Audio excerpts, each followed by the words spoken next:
But we are back underway with the 27th stage of the Shannon's Adelaide Rally for 2024. Cars are just starting to head up. The first couple are heading up there now, so you haven't missed anything, don't worry. But how quick we've gone from the last stage straight back to this one. The lunch break is over. Many of these cars came through around 2 hours ago, but they are heading back through the stages once again for the second run of the Strathalbyn town stage. The first time we've ever run this stage twice. Now Nick, it's certainly warming up out there, isn't it? It's pretty warm. I should have worn some shorts this morning. That was a bad decision. But yes, I'm Dan McCarthy, and alongside me, former competitor Nick Lenthal. Perfect day in Strathalbyn, Dan, and it's wall-to-wall super exotic cars. What happened there? Yeah, one going a little bit slowly. He's let the Lamborghini through, and he's just pulled to the inside of the course just after the first of the temporary chicanes after the second corner, turning out of Donald Street. So a little mechanical gremlin maybe. Yeah. But we're in beautiful downtown Strathalbyn. We are surrounded by exotic supercars. We have probably 70 or 80 street machines and Euro cars down on the banks of the River Angus. And everybody down here is having a good time. You can see when we zoom to the start line that we've got wall-to-wall people on the pavements. I was just talking to Mark Lacey, who's the course opener, and he said it's like a rock star when you drive over the bridge. There are so many people around, and they're all hooting and hollering and, you know, telling the drivers that they're happy that they're here. Yeah, absolutely. I think that Porsche has got moving from where it did come to a stop, but whether it stopped again, I'm not entirely sure, because there is where they're holding the McLaren with the cone at the front, and you're not going to damage your McLaren nudging up against a cone, are you? But we certainly saw a few of these supercars clobbering a bollard on the Way Rower stage yesterday, treating their multi-million-dollar supercars with very little respect at times. I know, it was as if they targeted it. They lined it up and just said, look, I'd get out of the way, bollard. No, it was good that we had a chicane just before a jump over a brow, and we didn't want the cars going through there at warp speed, because with the air that they would get, they wouldn't have enough time to get the wheels back on the ground and turn for the following corner. And you can't steer a car when the wheels aren't on the ground, so that's very important. But yeah, it worked really well for the Warrowa stage. Only a 600-metre stage from Aldgate to Stirling. Again, road lined with people watching, and well protected by water barriers along the way. But there were probably, I don't know, thousands of people there yesterday, Dan. Yeah, there certainly were, but it was the Wade Ormsby Porsche, the 2007 Porsche GT3 RS, that did come to a brief stop. We saw it get moving again, but I'm not sure if it has stopped once again. So just holding the cars for now. The Zagami Tour, Nick, the first of the tours. Zagami Automotive, your home where you can buy so many sports cars and supercars. You can. Zagami, of course, the dealers for brands like Lamborghini, McLaren, Bentley, Lotus, and of course a super wide range of interesting luxury and sports used cars. You see Zagamis on Glen Osmond Road, and they used to be just up the road from the Porsche Centre, but the Porsche Centre is now at Medindi. So we've got all those brands represented today, either in their own dealer tour groups or in the main tour, where you just might see anything and everything.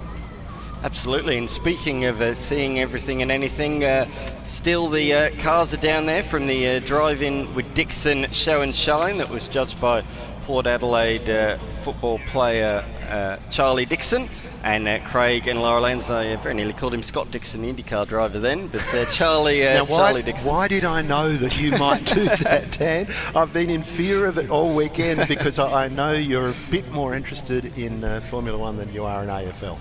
But yeah, Charlie Dixon is a man mountain. I'm not normally referred to as the little guy, but when I'm standing alongside Charlie Dixon, I know exactly who's the boss.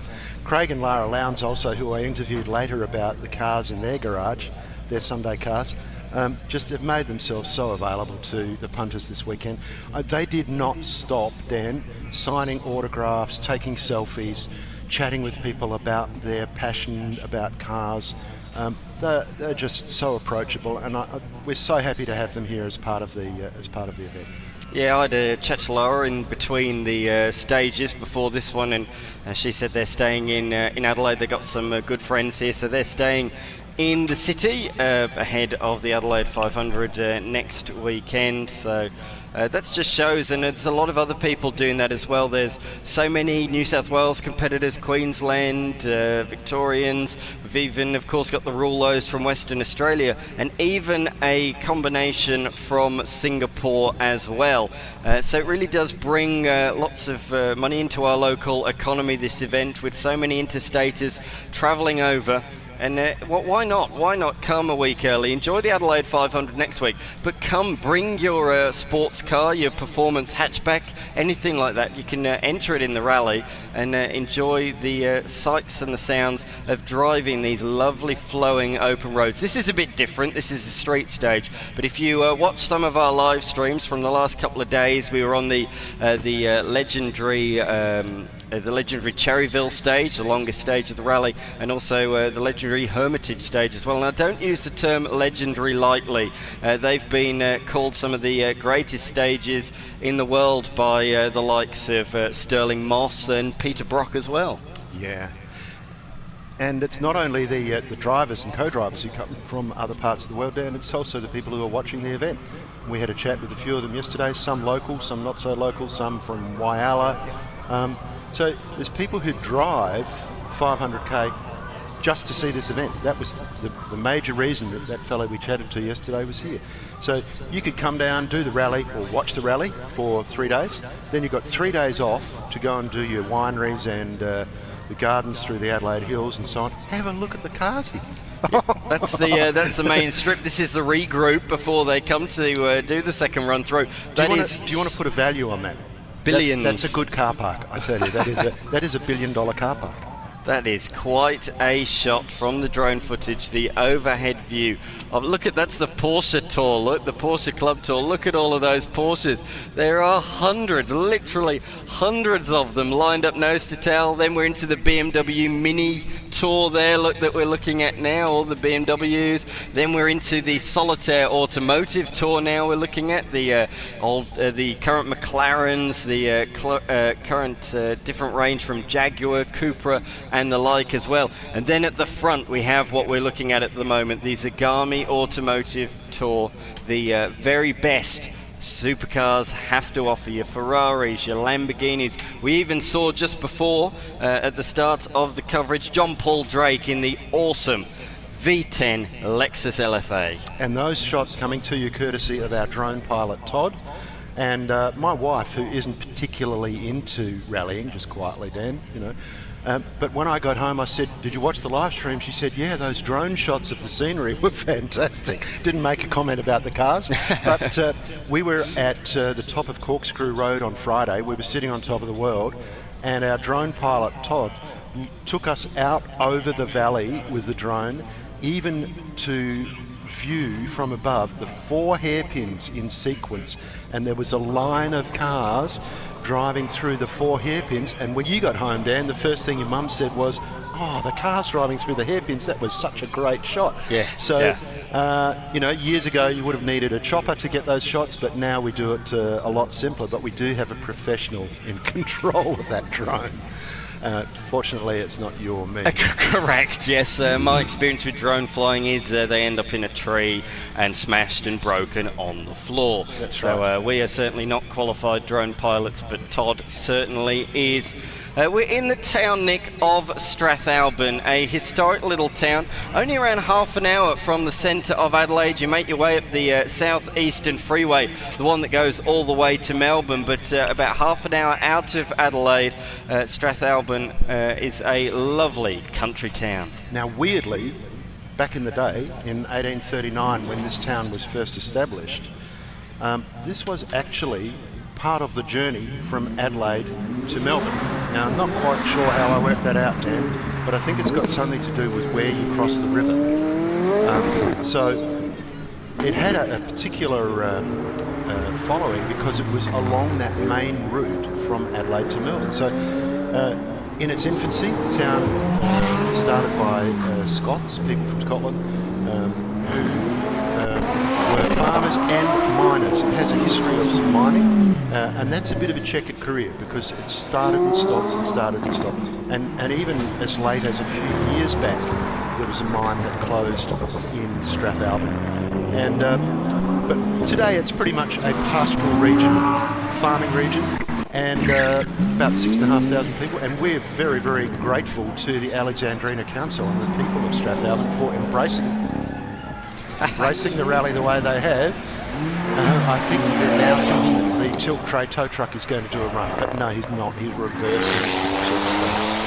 We're looking though at the BMW heading up there. I think that's an M2 from there. The crowd just absolutely gave a huge whoop as the tow truck took to the start line, but it's going back into its position, reversing right alongside us, Nick. We got a good view of we're just to the right of that Shannon's flag there, located in our little commentary van. But the tow truck has had a little bit of work in the first run through. Had to pull a Mercedes entrant, wasn't it? An A45, had to take that off the stage. It broke down about midway through. And look what's lining up, Dan. This is going to sound magnificent. So as this car starts, we might just stop talking and give you an earful.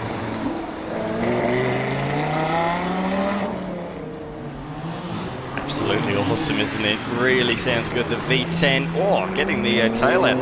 I think this Lamborghini, the Gallardo. That's an all-wheel drive, so I know it's got about 30%, I think, to the front wheel, 70% to the rear, but even still, to kick the tail out in an all-wheel drive Lambo is certainly means you're giving it something under the right foot.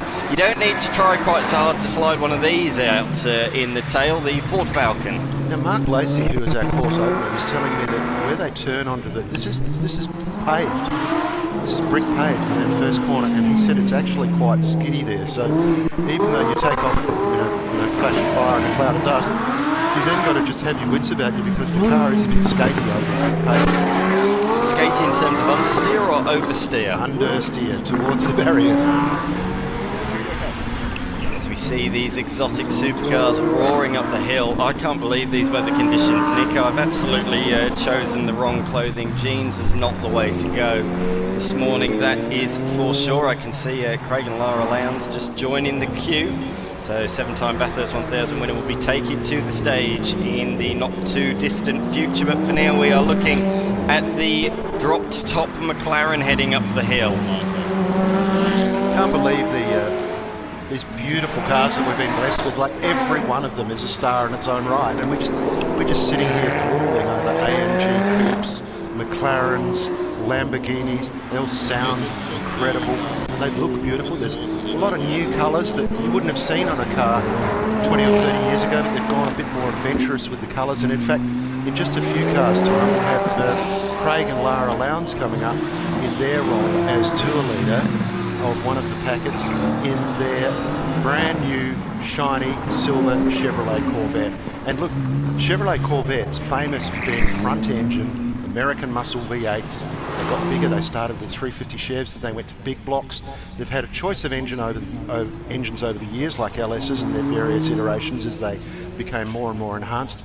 But now, this car that suddenly looked a bit Euro, even looked like it had borrowed a few styling cues from a Ferrari, Dan.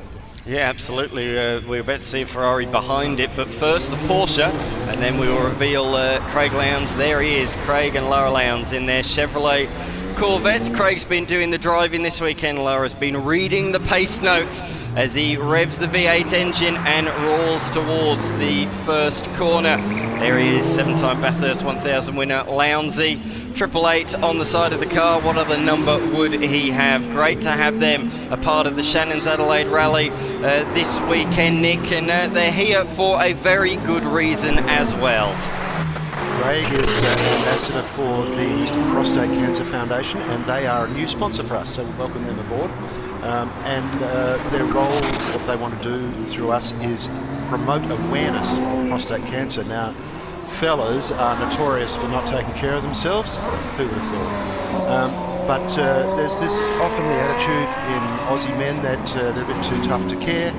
Don't need to worry about things like that. The key to dealing with prostate cancer is early detection, and you need your GP to refer you to for a blood test once every 12 months.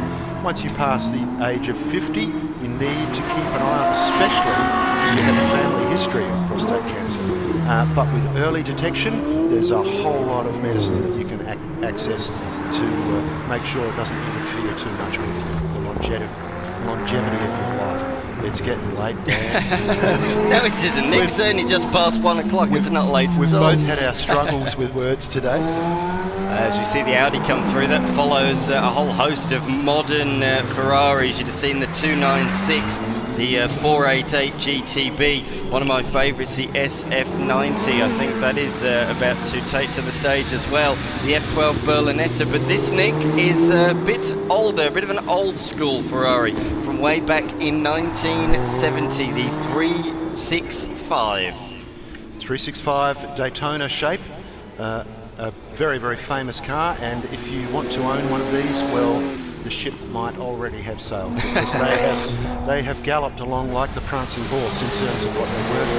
And as Dan pointed out earlier, some of the older cars in this event are worth more than the latest supercars that we're having a look at. So great to have a front engine V12 Ferrari promoting the spirit of Enzo here today. Yeah, very, very much so. We parked just behind a Ferrari, didn't we, out there in the car park, and that shows it's not just the people in the rally, but the people as well driving here that love their cars. And Shannon's shares our passion for motoring as well, don't they? They ensure not only your daily drive, but your race car, even the things that haven't yet gone onto your race car, your new engine, your suspension parts. They understand our passion, and as a result they really benefit and help us out in that way. And I bet that Ferrari owner, that beautiful yellow Ferrari that we parked in front of this morning, I bet he's insured with Shannon's. And it was probably the most carefully I've ever parked a car, wasn't it, Dan? Because we were just so conscious of don't hit the Ferrari. But Shannon's, when I had my rally car, even that was insured with Shannon's. It wasn't insured for when I was taking part in competition, but it was insured for everything else. It was insured for when I was in the garage, if it was on a trailer, if it was on a transport stage going to the event or in between the competitive stages, or if I was just taking it out to get tyres fitted. It was all covered, and it does give you peace of mind. And it's not every insurance company is going to take you on board when you say, I want to insure a 50-year-old car that's got a full roll cage and twice the horsepower it came with in the initial stages. So Shannon's understand your passion, and that's why they're a big part of the historic classic luxury car scene.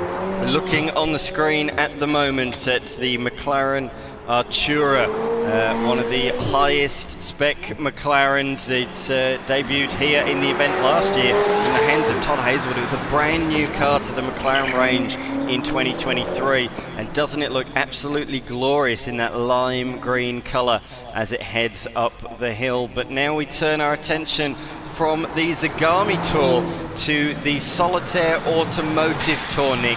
Now this contains Aston Martins, it contains Jaguars, it contains several other brands as well. Audi, Cupra, and we're just about to see David Smoker, who heads up the team in Solitaire in a very, very new Aston Martin. David has been an Aston Martin tragic as long as I've known him, for 30 years. He was always looking through Pommy magazines at where can I see an Aston Martin for such much holiday. So David's a bit of a sports car tragic. He's got a few things tucked away in the shed, and here he is today punting this gorgeous Aston Martin. No, that's not him, that's an older spec Aston Martin. He's just going up the hill a bit further ahead of this particular machine, but this is an older spec V8 Vantage going up the hill from about 10 years ago, 2010, that particular one, I believe. But a huge range of not only Aston Martins, but say Audis, Alfa Romeos, Cupras and Jaguars as well. Where are they located, Nick? Well, it depends which brand you want. You could go to Glen Osmond Road for Maserati and Volvo. You could go to Hawthorne for Audi, Land Rover and Jaguar. Or you could go to Medindie, and Volkswagen, and you can go to Medindie for Volkswagen. There you go, so lots of different stores with the Solitaire Automotive Tour. And we've just seen the end of the Aston Martins as we move on now to the Audis and Alfa Romeos. I like the way they've organised themselves in their manufacturers. So we've seen the best that Aston have to offer with their brand new Vantage, but a nod back as well to the V12 Vantage as well, which you'd have heard roaring through, echoing through the streets of Strathalbyn. Nothing like a naturally aspirated V12 engine. You don't get too many more of them these days, but at the moment we're looking at the pint-sized Alfa Romeo 4C. They brought out the 8C several years ago, and that was a pretty good success, but the 4C has been an even bigger one for the brand. Beautiful shape of car, and I know a few mates of mine queued up to buy one when they first appeared. They put orders in, they had to wait months for them, but they weren't disappointed when they got the car. They just went straight to Navarra and drove it around in anger, and it didn't fail to deliver. Very exciting little car to drive, mid-engine, and a beautiful shape, as is always the case with Alfa Romeo as we watch a Giulia Veloce come through, a powerhouse sedan car. The Giulia, and of course Alfa always retaining homage to their heritage with names like Giulia or Giulietta, the Sprint Veloce cars, the fastest always of the brands, the Quadrifoglio Verdi, the green cloverleaf cars, as painted on Nuvolare's car back in the day. Just looking at the moment, it's something a little bit different. A Cupra, Paul Wilkie behind the wheel, a Cupra Formentor, the SUV that Cupra built, but Cupra sort of coming out of Seat. So there was the Seat Cupra, and then the brand became Cupra, effectively the former performance brand of Seat. But Cupras are built in Spain, and they're magnificently built machines and fast as well. They are, Dan, but they're also very stylish. Yes. And even their advertising, when you see it on TV, is all about style and being a style leader. And yeah, if that's your bag, if you really want to be ahead of the pack in terms of trend setting, you might want to have a look at help you out with that. I'm sure they could. This was the best in the Audi offerings going up the hill. ABS fully being utilised there, taking it through what I've called Bollard Bend around the right-handed king. Do you like my name, Nick, Bollard Bend? I like the way that you couldn't help yourself but name every corner. When I was at university, we had an aerial shot of the university in the syllabus, and we proceeded to name all the corners after Bathurst corners. As you would, as a young Australian. But yeah, absolutely iconic circuit. We've got an iconic track only 30 minutes from where we are, and that's where the Adelaide 500 is held, and where the Supercars champion will be crowned next weekend. But at the moment, we are now moving on to the BMW Mini Tour, Nick. A great little tour that is a part of the Shannon's Adelaide Rally, and has been for a number of years now. We've got all the M products from the M2 all the way up to the M6, and quite a few Coopers in there as well, Mini Coopers from various different years and iterations as well. But you can see this is an older spec M3, I reckon that is, just from the front end. Yes, it definitely is. Around 2010 BMW M3, and it'll be followed by some very, very modern current spec 2024 BMW M3s in a few moments' time. But feast of M cars, oh, 100%. M, the designation of the motorsport BMWs, and they're a highly sought after car. When there's a new M released, there's always a following of rusted on followers of BMW who can't wait to see and drive and own the latest M car. And we've had them over the years, and then of course you have the M competition, the even more radical versions of cars, sometimes with a lot lighter panels and so on. But they never fail to deliver these BMW M's right through the last few decades. They've been just an awesome sporty car to drive, and there's no change to that. They're still delivering state-of-the-art, cutting-edge models for their owners to drive. They certainly are, as we see them come through a couple of the more modern machines. This one not so much, but as well, BMW getting a lot more involved again in motorsport in recent times. Probably the most recent foray they had prior to their recent revival was being the engine supply to Williams in the early noughties, when Montoya and Ralph Schumacher were driving for them. But in recent times they are back at the height of World Endurance Championship competition in both the hypercar class and as well in the GT3 class as well. Their first season they did IMSA sports cars in America last year, but it's been great to see this year, round upon round, event upon event, the BMWs getting more and more competitive, and I expect to see them fighting consistently for race wins in WEC throughout 2025. And of course, legendary two-wheel racer Valentino Rossi racing for that brand, BMW, in the World Endurance Championship. Just coming to the end now of the BMW Mini Tour with a bunch of minis, Nick. And there's a car that's moving up onto the start line now, which is a very interesting piece of kit. This is a 1967 broad-speed Mini. We're not quite there yet, but you're going to see it in a sec. It's already gone through, because lining up now is the Mercedes Tour. So we're going to get it going through the stage? Maybe not. But it was a broad-speed Mini. It was a coupe based on the Mini as we knew it.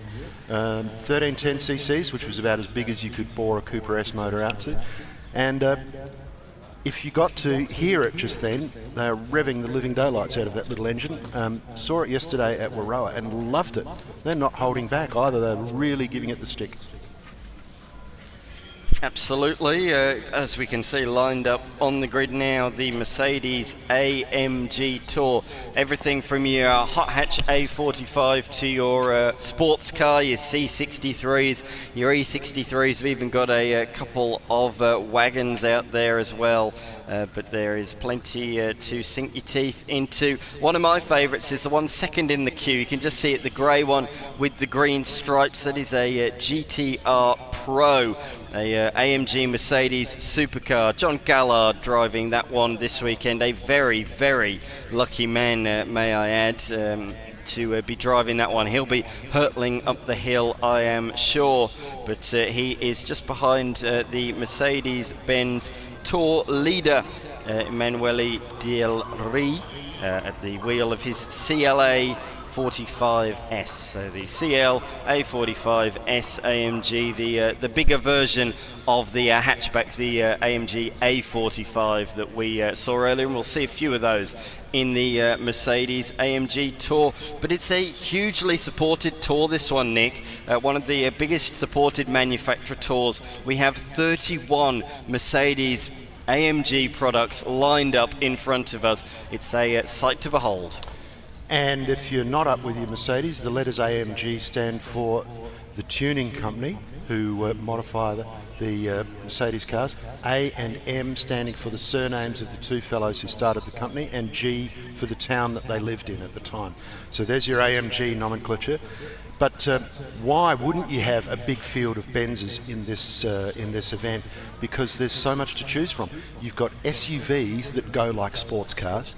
You've got touring wagons, or a shooting brake in Mercedes speak. And you've got these gorgeous coupes, and I want one. We've already had that discussion, Don.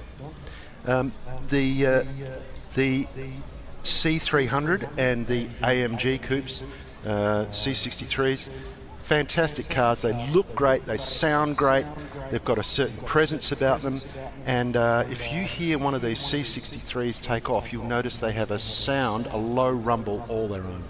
They certainly do. They've just opened up a couple of the walkways on the backside of the course, so just allowing some pedestrian access. So while we're doing that, while there's a break in proceedings, let's have a little bit of a listen and learn about the Mercedes AMG Tour.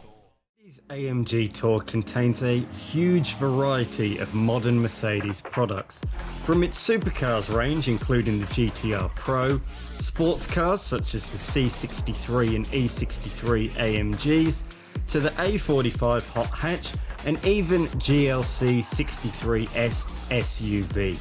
In total, 30 cars are entered in the Shannon's Adelaide Rally this year.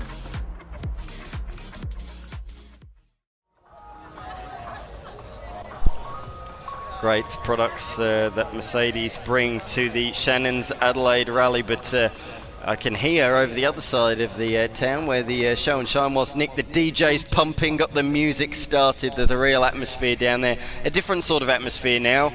The classic cars you can still see are lined up over there, but that was pretty cool. I really haven't had a chance to go over there, Nick. Spent most of my time in the commentary box and looking at the local stores around here, but for you to go over there, over 60 cars here today from all different shapes and sizes and eras that are so immaculately presented. Well, it's kind of interesting, Dan, because what I didn't get to ask Charlie Dixon was, did he actually choose all the cars? Because there was one of everything. There were Holden 1-tonners, Audi TTs, there was a number of Ford Escort RS2000s, there was a number of Ford F-Trucks, no surprises there because Charlie drives one, but the car that won the sort of original category, if you like, which Craig judged, was the Cortina Mark I GT500. And man, I wish I could show you right through that car because it was stunning. It was like it had just come out of the showroom, and it was accurate in every detail. You know I'm a bit of a Ford guy. Mark 1 Cortinas probably precede my passions a bit, but it was just stunning, and they're a rare as hell car. There was only 100 of them built in the first place, and I don't think there'd be a lot left given the sort of use they would have had. But yeah, there's all sorts of cars out there. There's V8s like Monaros, Chevrolet Corvettes. There's an XA GT Falcon Coupe, which is a pretty rare thing these days as well. RT Charger, you know, a lot of things that had a Bathurst heritage about them. And even things like Mitsubishi Evos. So, but they're all beautifully presented, and they're all over the banks of the river. So no matter where you're walking, you can go and have a look at those cars, have a chat to them. I think we're just about to head off again there. Yeah, the first car has, and here we see take off the Mercedes-AMG GTR Pro, as I say. One of the recent Mercedes supercars to hit the market, 5 years old, this particular one. It's being used to its full capacity through the streets of Strathalbyn, through the Shannon's Insurance kink, and around the church chicane. Flicks it right, flicks it left, got to line up the bollard bend perfectly, and he just threads the needle there without touching those little yellow bollards on the inside of the course. And look at the shape of this coupe. Have you not seen a more beautifully proportioned coupe? It's a little bit smaller than a Mustang, a little bit shorter, a little bit narrower, but you know, there's similar design cues there, but it's just a perfect execution of a coupe shape. Very easy to live with. Good rear seats and all the appointments that you'd expect in a Benz, but C63, they go like a shell, and that one's no exception. He's giving it a good run through the stage. Yeah, absolutely. Just going back to your Charlie Dixon thing you were talking about earlier, the show and shine. It was a capacity field. He did have to choose them. He selected which ones came because there were so many. They were well beyond capacity of how many they could bring down here. So yes, he had to go through all of the entries and handpick them himself. So he loved these 60 the best even before they turned up here. So they had to go through judging almost before they even got here. So the pinnacle, the very best, arrived here on the streets of Strathalbyn. Nick, we can see all these Mercedes there stickered up with all different stickers, sponsors, and we have to thank the Colour On Demand printing store in Adelaide for printing all of the stickers, all the sponsor stickers and entry number stickers and everything in between. We've got to thank them for the job they've done printing all these stickers for a total of 419 different cars. Wowee. 419 different cars, that's a lot of stickers. I don't know if you picked up on Charlie's comments at the presentation when they announced the winner stand, but the winner of the other class, the modified class, was a Ford F100, and then Charlie sort of came clean and said, well, I have to do a Ford F truck because I've got one. but then he pointed out that he used to have an F100 like the one that won, and he sold it, and he wishes that he never had it. Then he revealed that the bonnet on the winning car was his old bonnet. So there was a connection even between the winning car and Charlie's own cars. But it was great to see. There was a whole lot of modified cars. And it's a pity, actually, that I didn't have more time to walk around. It was right on the edge of our video range that we could do, but we managed to just fit it in. But hey, it's not too late to come down here, folks. If you want to come down and have an afternoon coffee or a beer, stay for dinner at a pub in Strathalbyn, come down and have a look at a wide range of things. Cars will be coming through for the next hour and a half, and there's plenty to see and do here. Of course, as well, there's the little motor museum, the Gilbert's Motor Museum, just a literal stone's throw. You could even give me a stone and I'll try and throw it towards the little motor museum. It is that close. But we're just seeing the last reel of the Mercedes cars heading up the hill. It's the A45, a real front runner in production cars in class. As we turn our attention, there it is, the white one.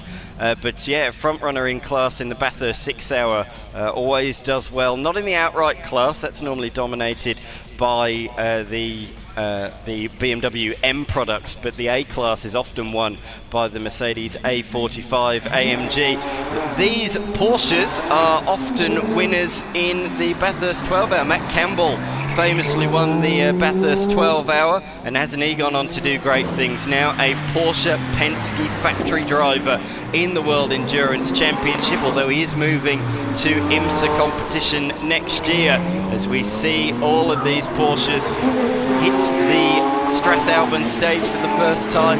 These ones as part of the Porsche Centre Adelaide Tour, and very soon we'll be seeing the Porsche Club Tour come through.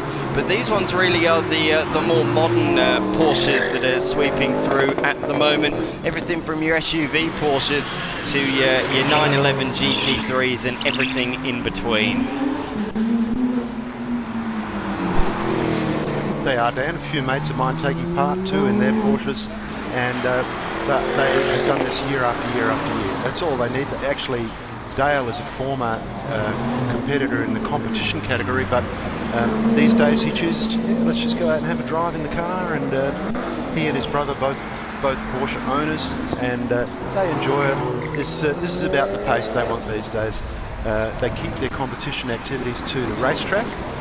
They both run classic Alfa Romeos, and when it comes to rallying, this is where they reckon they fit. Yeah, absolutely. So the modern Porsches echoing through the streets, bouncing off the walls. I think that's the pub there on the left, isn't it? And then further up here over the other side of the Angus River, we have the church directly behind where this camera is. Just the iconic, it's a really nice looking building, isn't it, that church?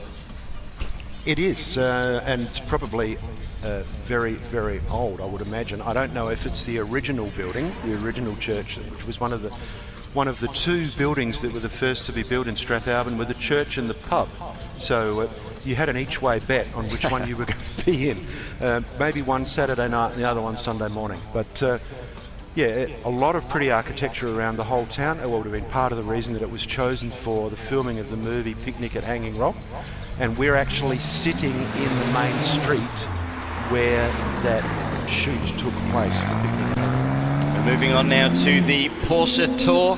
Vic Moore, the first of the runners to head up the hill. Vic Moore, a Porsche tragic. He cannot get enough of his Porsche machinery. He has owned many, many Porsches over the years. In fact, I don't think I've ever seen him in anything else. He, I believe he's the Porsche Club president, is that correct? He is, Dan. He's a former competitor as well. He's done many of these Classic Adelaides and Adelaide rallies. I used to run against him, and we had a great time just winding each other up. He was going to be quicker here and there. But sorry, I just heard a shout from the crowd, and I thought we might have got whips. No, always in a Porsche, and a good driver too. Good charger. These days you'll find him on the track at the Porsche Sprints at Adelaide or Taylor Bend. But like you said, always a part of the Porsche scene, and I reckon he had a part in your education, Dan. Did my automotive education. He was my teacher at school, the automotive technology teacher, so yes, absolutely. I got to dot my cap to him for my automotive, or some anyway, more the under the bonnet type knowledge. That, did he try to tell you that Porsches were the best cars each lesson that you had? Oh, absolutely, absolutely. Without a shadow of a doubt he did. It was mentioned in every single lesson, in fact, his Porsches were. But we're looking at something a little bit more historic out there at the moment. The Porsche 944 Nick. That's something a little bit different, but still as popular as ever. There's still one-make Porsche categories here in Australia, a real strong one in Victoria.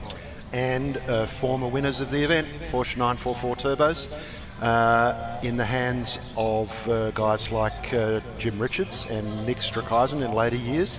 A very potent little car, a four-cylinder, I think it's 2.6 litre off the top of my head, but very tunable. And when you put a bit of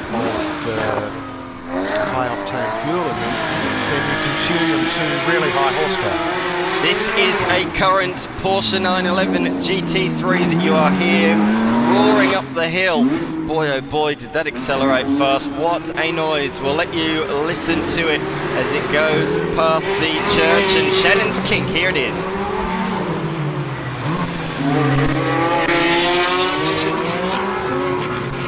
How good does that sound, Nick? Flat six, roaring up the hill, but look at the size of the rear wing on the 911 GT3 RS these days. It's huge. It's massive. It looks like a race car standing still. Yes. And look, the Porsches, it's such a quiet thing. And then when they open them up, they get this really angry roar about them, and it's no wonder they capture the imagination of the crowd. I've said to you, and I've said it to so many people, there is nothing like a grid of Carrera Cup cars on the rev limiter at the start line of a race, whether that be here on the streets of Adelaide or around the nation. There is nothing quite like it, and they will be having their final round, the Porsche Carrera Cup Championship, coming to an end next weekend on the streets of Adelaide. Harry Jones has been the dominant force of that series throughout the year. He went over, did some international Porsche racing. He's come back to Australia this year and really has dominated proceedings, beating some real great drivers,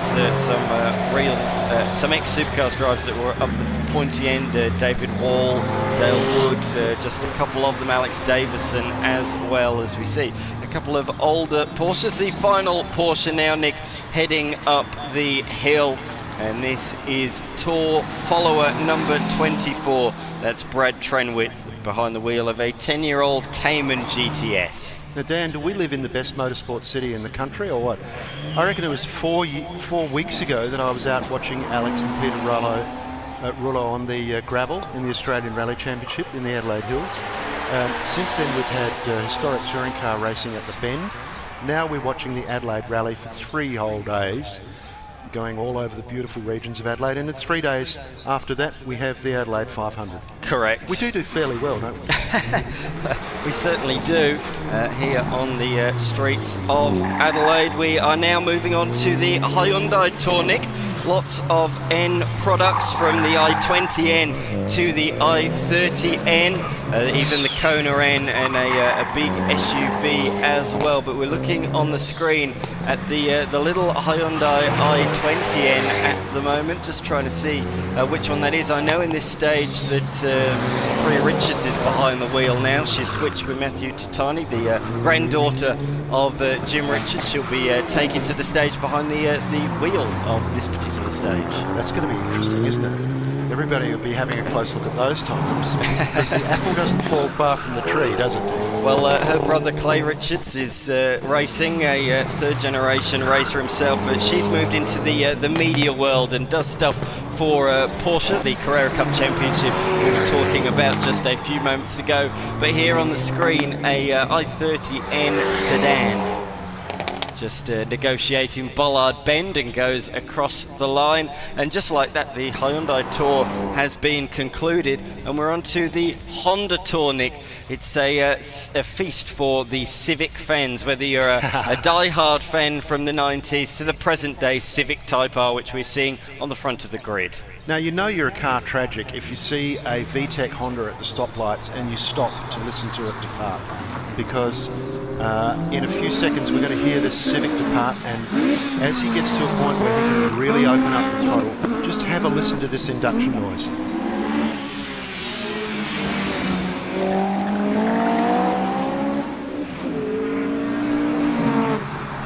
That is a beautiful sound.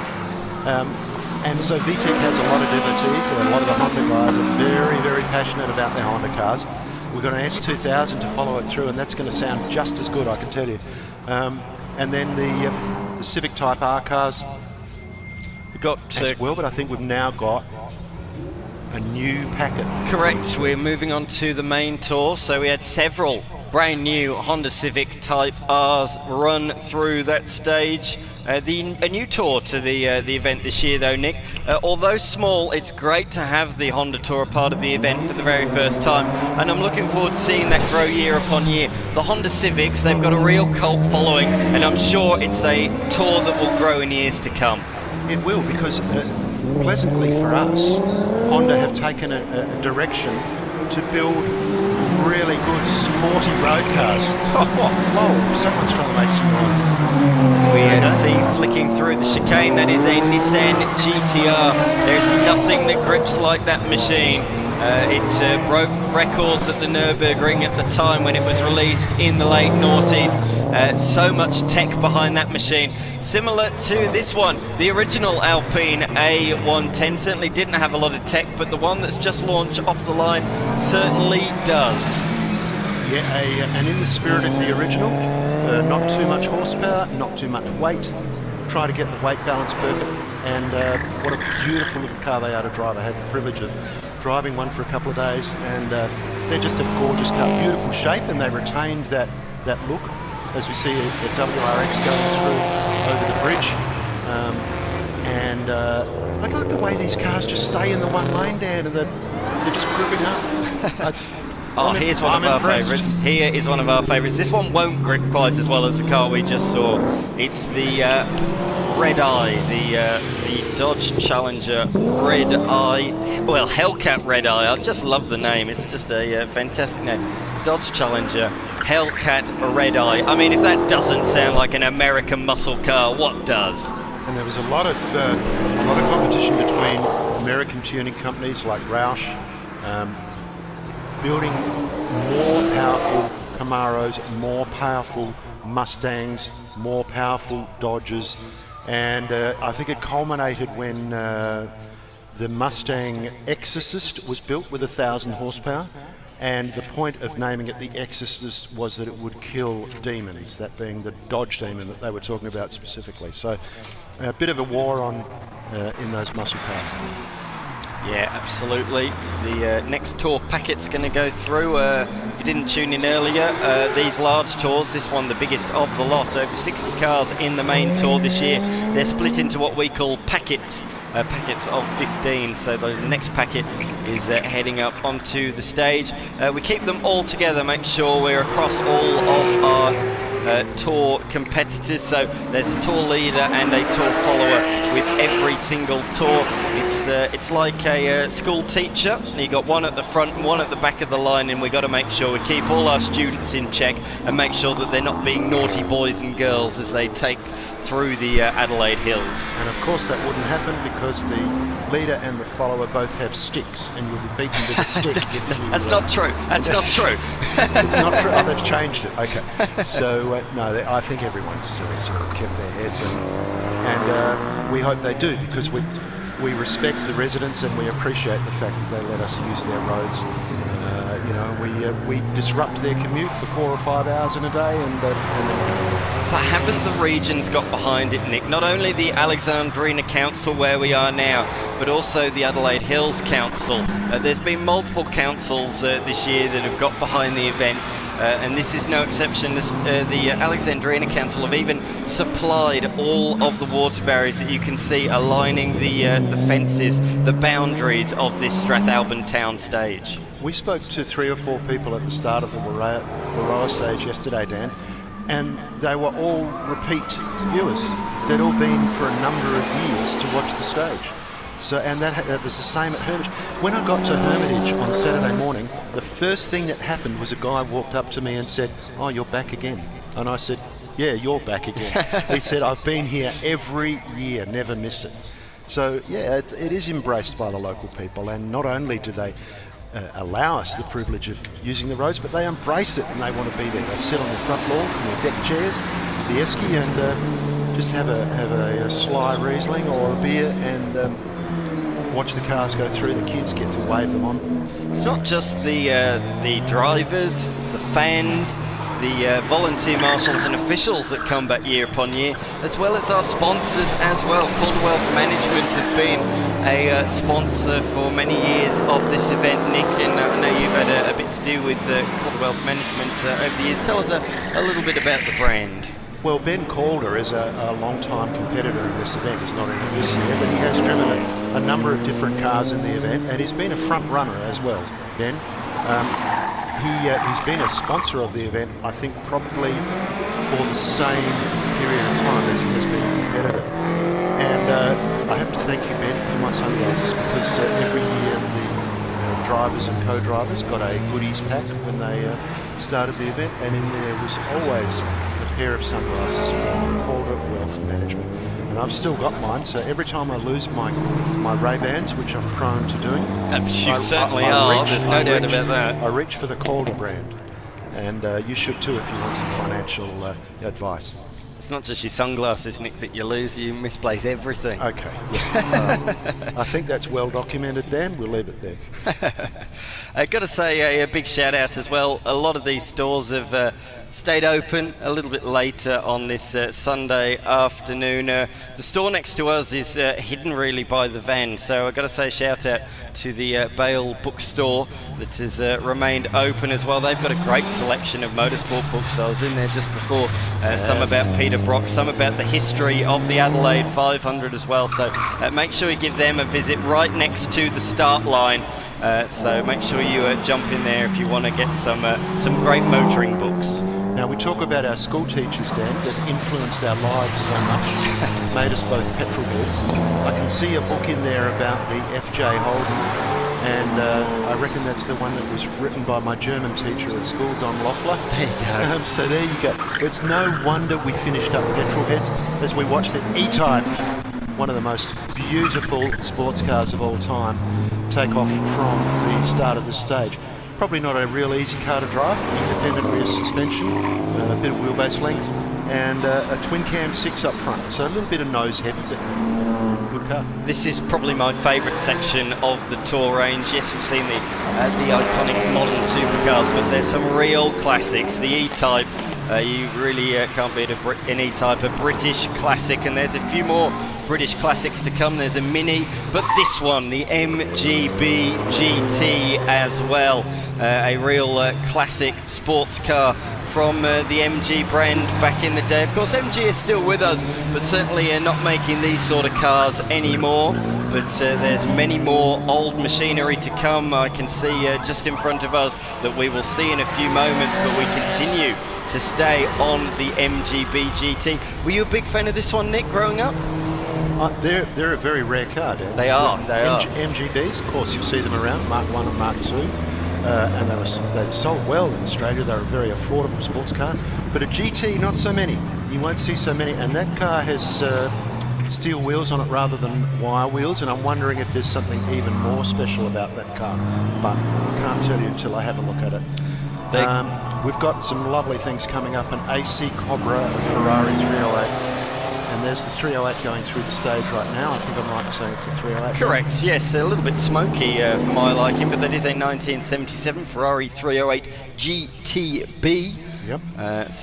308 for 3 litre, quad cam 8 cylinder, as with normal Ferrari names, 308, 38, 328, 348, as the engine size grew. Yeah, absolutely. We've gone from the old classics, now we're changing things up a little bit. We are going fully modern. We've got our little electric tour that's about to go through, led by a Porsche Cayman, which is not electric, we should say, but the electric cars are about to follow it through. So the stage, the Strathalbyn stage, is about to go quiet as we turn our attention to the electric vehicles taking to the stage, and they've already gone and we can't hear them. So if you thought you had to make a lot of noise to go fast, have a listen to this. Well, there's nothing to listen to, but they're still very fast. Absolutely. It's the nature of the electric cars that they make the maximum torque from standstill, so it's forced to be contended with. Certainly is. Up next, now that the main tour has concluded, Nick, we're going to start turning things up a notch. The Spirit Tour is next. The speed limits increase from as you see, helmets going on in there. So yeah, increase from 100 k's an hour to 120. As a result, they do wear helmets and a few other safety apparatus in these cars. As well as that, they also get sent at 30-second intervals, not just in gaggles of cars separated by 4 seconds. These are spread out throughout the tour. So yeah, 30-second intervals, these next cars will be coming through. And it's called Spirit, Nick, because these guys do give it a bit more of a go, a real spirited drive. It is a spirited drive, and it's just the build-up to the classes that follow when we get into the challenge category and the full competition category. we'll let you loose then when they come through. Yes. We're about to let Nick loose into the streets of Strathalbyn. Look out, everyone. The authorities have been warned, so don't panic. But I will be doing my best to get up to talk to the drivers and get their comments about what they've experienced this morning. And, you know, are they just in bring it home mode, or are they trying to catch the guy in front? What's going on? And how have they felt about their 3-day exposure to some of the best roads in the world?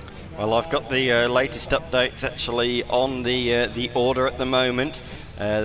Still leading the way, Alex Rouleau and Steve Glennie, the legendary co-driver. As you can see, the pedestrian walks have just been opened again for the time being, so the pedestrians can cross the road before we get the Spirit Tour underway. But yes, Alex Rouleau leading the way by 1 minute and 15 seconds ahead of his father, Peter Rouleau, in their modern Rally 2 Hyundai i20Ns.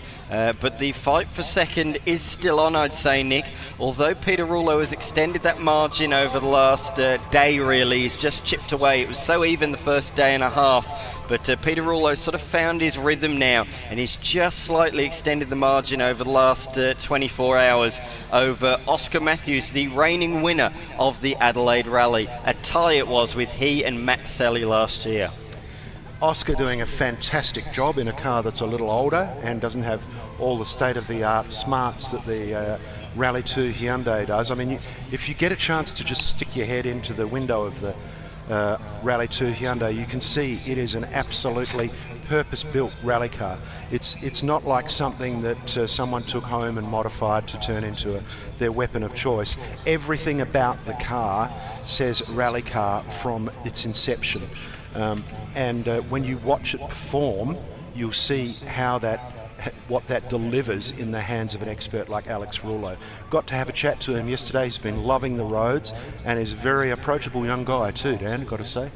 Yeah, certainly is. For many people here, they'll go, Alex Rouleau, rally driver, wasn't he racing in supercars a few years ago? He certainly was the youngest ever supercars driver, so he's been a professional racing driver for quite a number of years. Started racing on circuits at the age of just 14, finishing runner-up in the what is now known as Super 3, back then known as V8 touring cars. Moved up into Super 2, then into Supercars. And in 2018, he beat the likes of Brodie Kostecki, Will Brown, Bryce Fullwood, Thomas Randall in what was a stacked Super 2 field that year. But that just shows the talent of the kid. That's really making your presence felt, isn't it? Certainly is. When you knock over a few of the high rollers. I mean, Alex, is he 21? I'm not sure now, actually. He's still young as we speak, you know, even in what he's doing now. But his father actually was the first to take up rallying of the two of them, and he loved it so much he said to Alex, hey, you should have a go at this. Mm-hmm. This is what the real people are doing. Rallies. Never mind that circuit stuff. Well, his dad actually started in tarmac rallies like we see now, but he's moved into the Australian Rally Championship, both of them competing in that for Hyundai. And so the Australian Rally Championship solely running on gravel. They're still around to go, actually, in Tasmania in a week or so's time. So they'll be heading off over there. But really, for Peter, he's going back to his roots, going back to tarmac rallying. And he's done a fabulous job this weekend, I must say. The only guy who's beaten him is his son. Yes. So Oscar Matthews doing a wonderful job of just nipping at the heels of Peter Rouleau, keeping him honest. He won't allow him even one slip up because he'll be back in the game. So close tussle for second and third. Oscar, of course, last year's joint winner with Matthew Selly and Hamish McKendrick. Matt not taking part this year in competition, but he is our Motorsport Australia safety officer for the event. So he's been out on the roads, and who would he have alongside him to call the shots? Hamish, of course.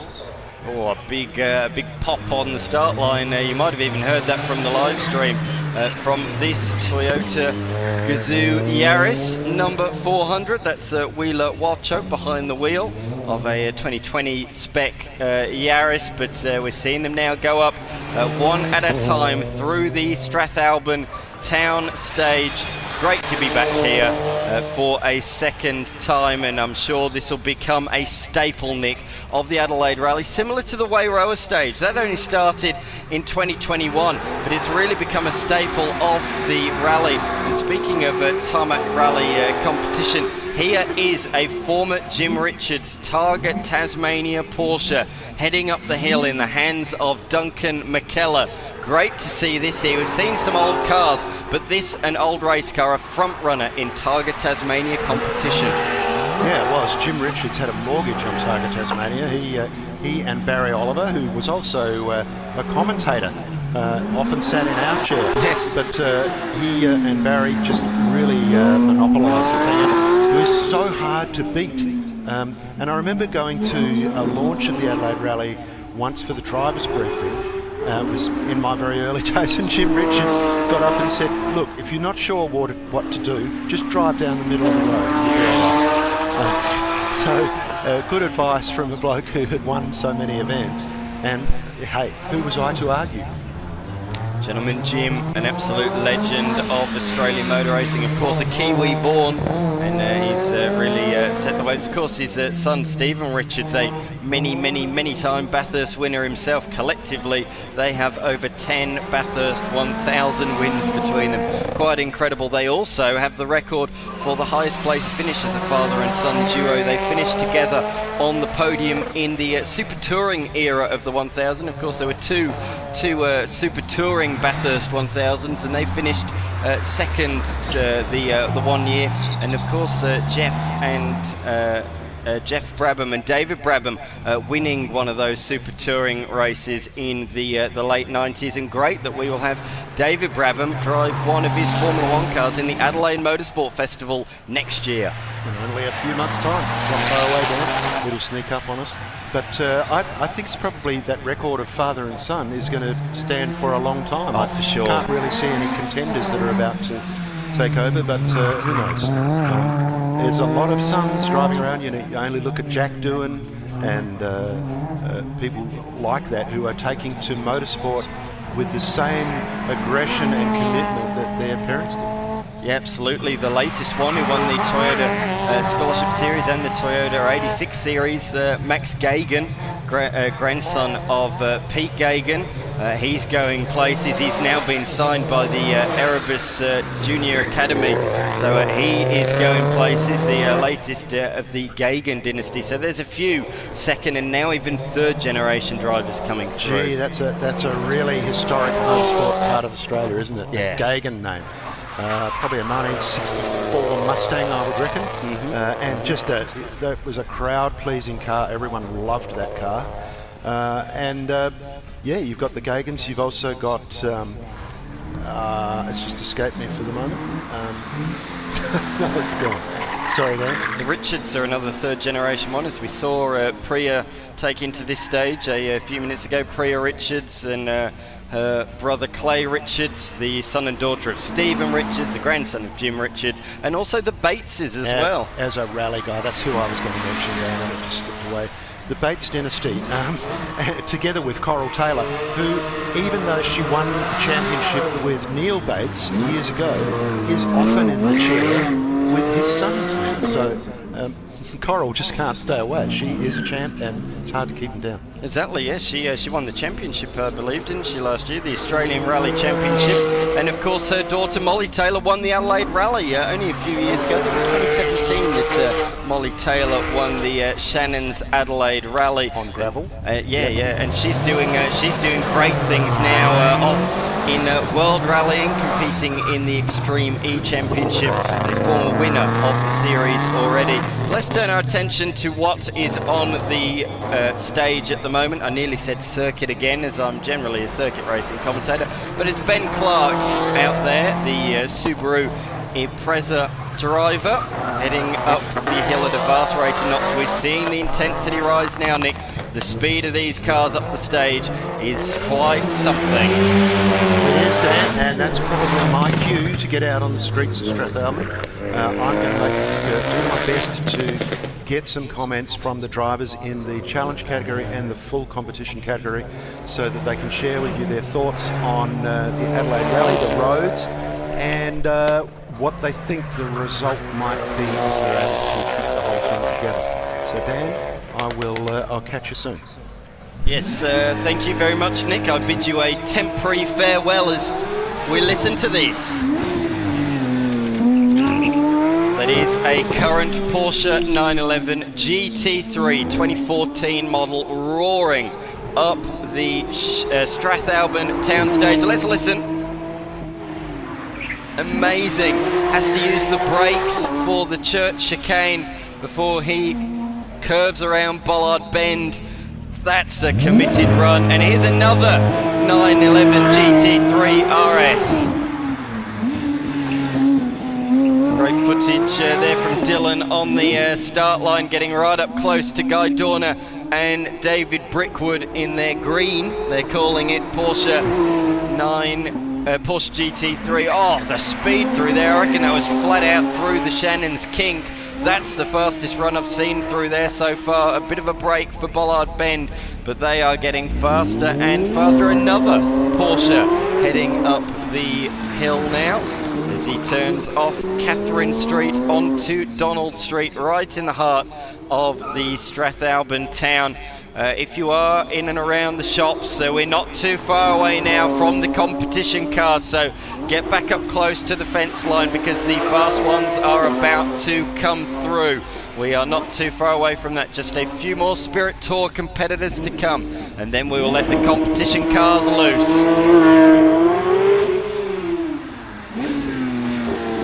Bit of wheel spin there from the 415 Porsche.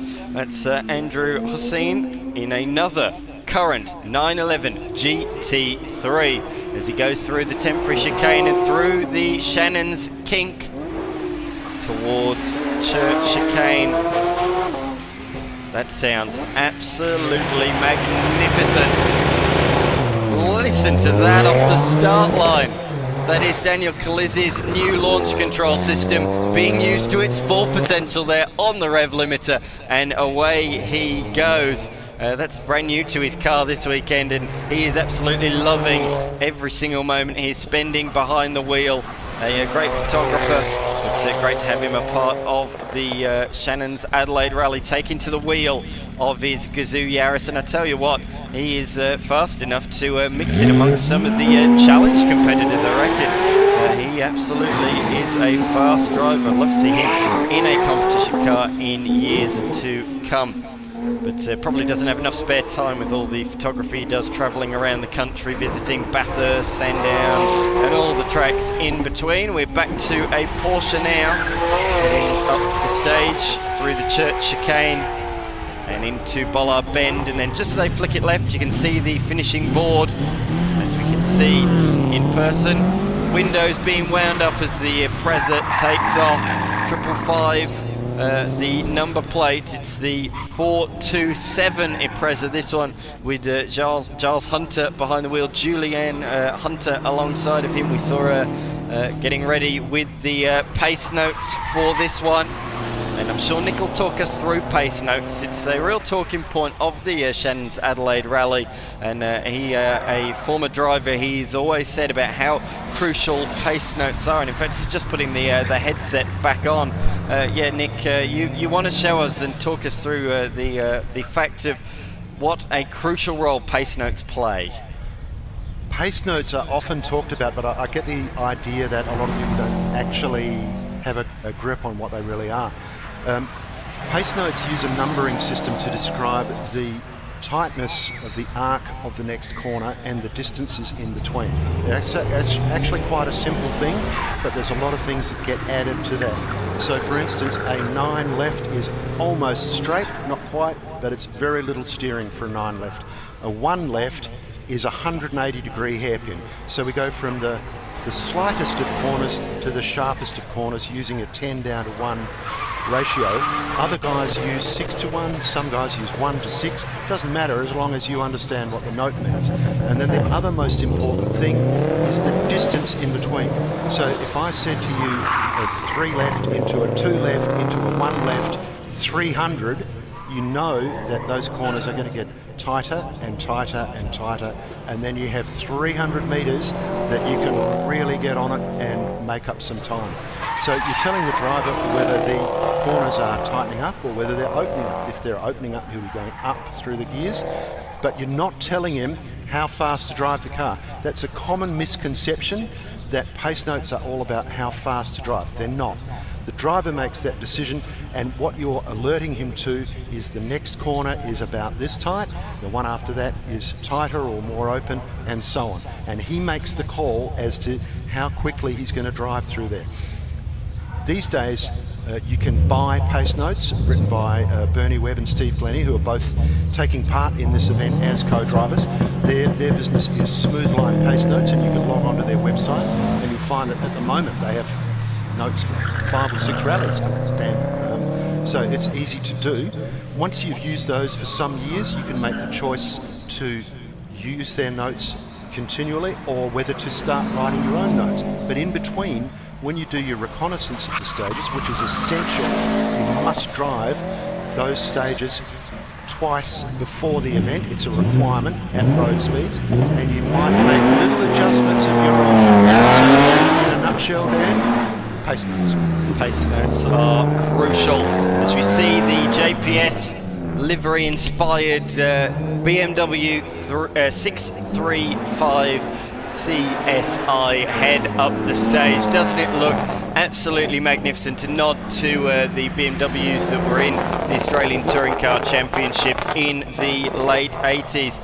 But it sounds fantastic, and it looks equally as fantastic as it goes up the Strathalbyn town stage. Nick, as crucial as co-drivers are to rally drivers, without officials we would not be able to watch the cars go racing. Volunteer officials are crucial to make the Shannon's Adelaide Rally happen year after year, and we have 375 of them currently scattered around the various different stages here in Adelaide this weekend. But all 375 of them we have to thank. We can't thank them all individually, we'd be here all week if we did, but we have to thank all of them, every single one of you.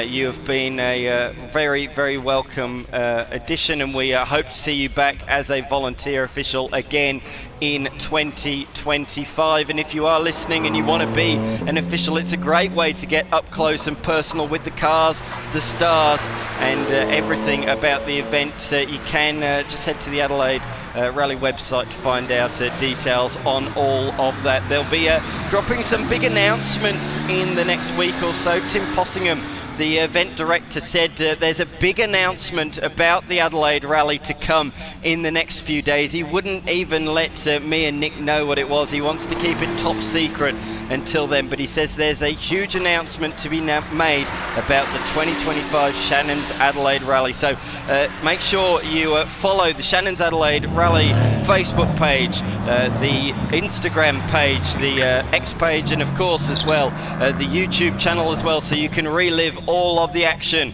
on the Shannon's Adelaide Rally Strathalbyn town stage. This is the second running of this stage today, and we are just seeing the final few cars from the Spirit Tour head up the hill before we go competition rallying with competition class, challenge, and then TSD, as well as we look at the 2024 Honda Civic Type R head up the hill. This driven by Connor Lacey and Henry Chen. This is a Honda Civic Type R, a brilliant 2-litre turbocharged engine that powers this machine up the hill. It's had good success in TCR competition globally as well as locally as well. Tony D'Alberto winning a TCR title in the championship, winning a championship a couple of years ago, as Dan Beck gets it sideways off the line down towards turn number 1, sponsored by Beck's Bakehouse, putting on a show for the fans. He comes back year after year in Spirit Tour, does Dan Beck, often at the wheel of his 1971 Mazda RX-2. But what a spectacular start that was, swinging it sideways on the run towards turn number 1. This one of the fastest, most committed runs we have seen so far as he goes across the line. And the 433 takes off. That's a lot of wheel spin. Look at the licorice straps left behind there on the run towards the first turn. That's pretty cool, but got it gathered up as he went into the first corner. Another slide out of turn number 2. He flicks it through the Shannon's Kink as he goes now over the bridge and into Church Chicane. Well, running a little bit wide there, has to apply the brakes heavily for the Bollard Bend, but very, very committed run through there. As we turn our attention to another Gazoo Yaris. How many of these are in the rally this year? Apart from maybe the Subaru Prezas and the Mitsubishi Evos, I'd say the Toyota Gazoo Yaris is possibly the third most common car out there. There's a few Escorts as well. Of course, in the Zagami Tour and Solitaire Tour, there's a lot of supercars as well, but there's a lot of Toyota Gazoo Racing Yarises. As we see the next machine go up the hill, it's the Subaru Impreza again. This one, the 423 of Peter Castle, an older spec one, 2008. This is when, of course, Subaru started to change their shape from what we famously knew from Colin McRae and Peter Solberg, and they went the more hatchback look in those late noughties, and it was a huge shock at the time, but we got used to them now as we look at a sort of hatchback Impreza. This is the 407 of Jared McGaffin, who always puts on a show. 2 different liveries on both sides of the car, so he's been hard at work getting that machine prepped for this event. Light on the top, he was flashing to the fans on yesterday morning stage at Hermitage. He is a real crowd pleaser, and you can see he drives it pretty hard as well. Up next, a Lotus. We haven't commented too much on the Lotuses on the Strathalbyn stage today, but there are a few of them. This an Exige heading around the second of the 90-degree left-handers. Mike Delahaye and Darren Goodbrand behind the windscreen, sitting in the front 2 seats. As I say, this a pretty new Lotus Exige 350 Sport, made back in 2016.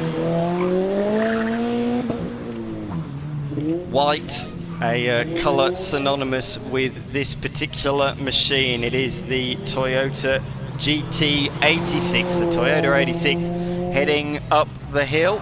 Of course, the One Make series, very popular here in Australia. The car's created and made by the Bateses, a very famous rally name in this country.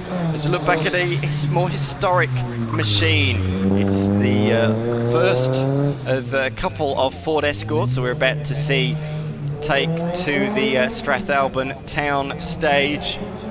Just a handful of Spirit cars left, and I can see a few people have now made it onto the start grid as the competition cars are about to come through. But Shannon Bennett coming to the end of stage number 27. Just 3 more stages to go after this one. If you're watching on the live stream, you can still get to these stages. They are not too far away. The final stage is just by Stirling.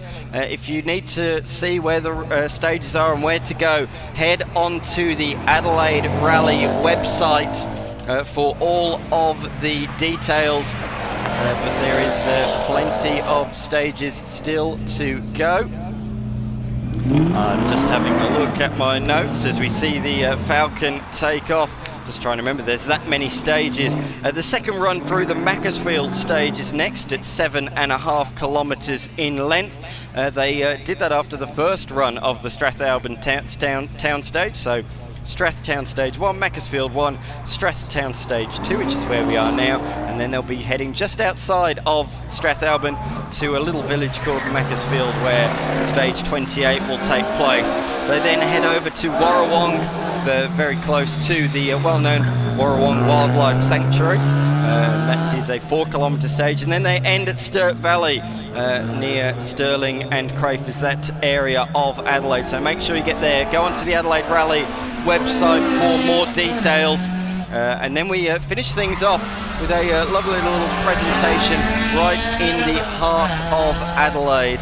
again, make sure you head onto the website for more details there. But from 3 o'clock, which is pretty much now, the cars will be arriving at the Rye Mill Park in the centre of Adelaide. So head there for the podium presentation. All of the cars will be there later on this afternoon, and there the winner will be crowned.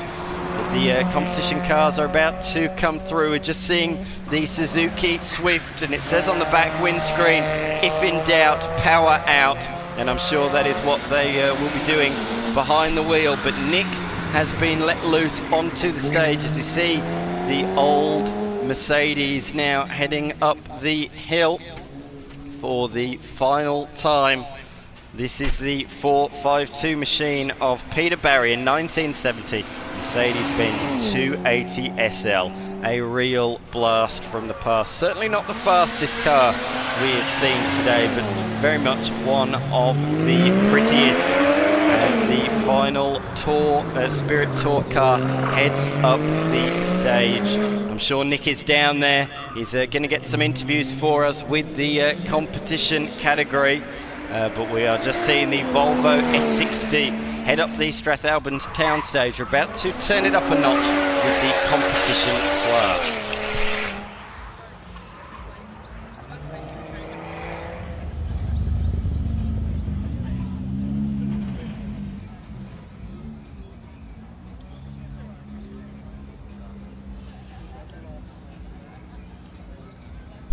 As we see, they are just rolling onto the stage. So Alex Rouleau is there, and he is down there with Nick. Nick's about to have a chat with him. Nick, I'll throw you down to Alex Rouleau. Dan, I'm down here with Alex Rouleau, still in the lead, well in the lead. His dad's keeping him honest, but hey, isn't that always the case? Tell me, mate. Yesterday afternoon, I saw you just before you did Windy Point. How was it? Yeah, it was good. I think a stage before I saw you actually caught a roo, which was kangaroo. So that was interesting. But yeah, luckily he sort of swerved towards us and swerved the other way, so we got away lucky there. But yeah, all 3 stages to finish off yesterday were really good. That's really good. And the spectators lining the road on Windy Point. It's a bit of a natural amphitheatre. It's a good place to see some top rally cars. Yeah, there was a nice spectator point on a hairpin, so I gave him a bit of handbrake, put on a show for him. So I want to see some of the spectator videos from that, because I reckon it would look pretty cool. Fantastic. Mate, just while we've got a little bit of time, I think, can you tell the punters a little bit about how good it is to drive this car? Yeah, this car's, it's really stiff horizontally, but it's still got a lot of travel in the suspension, so it handles the bumps really well, but as you can see, they're very twitchy and they turn in really well. So yeah, great for like the short, tight, twisty stuff. In Europe, where they're built for those conditions, they love narrow roads, and yeah, the tighter the corners, I think the better these cars go. So it's been good. We ran the Yokohama for most of the rally, which is a soft tyre, so worked really good on the short stages, and then the longer ones it sort of overheated a bit, and then I'd love to use them today, but we cooked them and then ran out of tyre, so we're on a harder tyre for today. But yeah, just cruising. We've obviously got a nice lead. You have got a nice lead, so you're just bringing it home now, just discretion is the better part of valour? Yeah, not 100% backing off, because I feel like you make more mistakes if you zone out too much. Yes. But yeah, just taking a little bit more caution. Yeah, a bit more of a Sunday drive, but yeah, still having a bit of a push. Mate, it's been an absolute pleasure having you aboard, and you've made yourself available to us a couple of times. Really appreciate it. Don't hesitate to make that trip from WA again. We'd love to see you back. And the best of luck for the rest of the day. See you at the finish for a beer. All the best, mate. Thanks, Dan.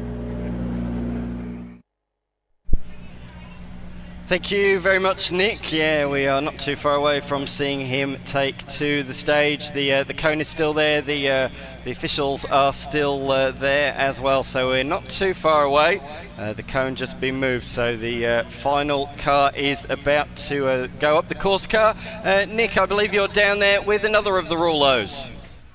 I'm down here with another one of the Rouleaus. It's a Rouleau Senior. Now, tell me, is it a bit awkward when you're racing against your son? Oh, look, I think, you know, from my perspective, it's awesome to be able to race against my son or with my son. You know, to me, it's kind of what this is all about, you know, enjoying a family sport. But I'm ecstatic that we're currently right up at the pointy end. Now, am I correct in saying that you were the... We might have to get going. Mate, have a really good run. We'll see you next time. Thanks, Dan. Had to cut that one a little bit short because Alex Rouleau is about to take off from the start line. So Peter moving to take his place directly behind. They're going to be sent in 30-second intervals. So we're about to get things started. So great to hear from both of them. And yeah, not too far away. Here we are. The Reds are about to rise. I'll let you listen to this one as Alex Rouleau takes to the Strathalbyn town stage.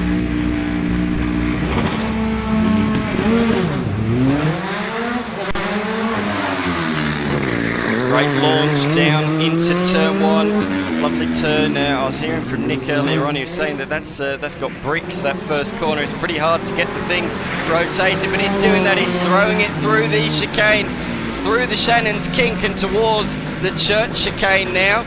Beautifully done. You can see him passing that iconic church and already to the finish line as his father takes to the stage. Peter Rouleau. Great launch as well, as he is fast and committed through, probably a bit smoother than his son, who's a bit more committed, I think, but it's interesting, the different approach there. Equally as fast through the flip-flop chicane and towards the church chicane now. Good dab of the brakes as well once again as he goes through Bollard Bend and turns it to the left to complete what is a short, sharp blast through the streets of Strathalbyn. Oscar Matthews finishing first here last year, the reigning champion in the Shannon's Adelaide Rally. He's had the tough competition from WA this year. He still sits third, and a realistic shot of second still if he can get things right. This car suits this particular stage pretty well. It's a all-wheel drive Evo that he competes in. This has been the runaway leader in the heritage category. It's the Escort of Tom Dermody. Great to have him back in the competition class after a couple of years away. And he has been the, as I say, dominant force in that class and leading a great battle for fourth position outright as well.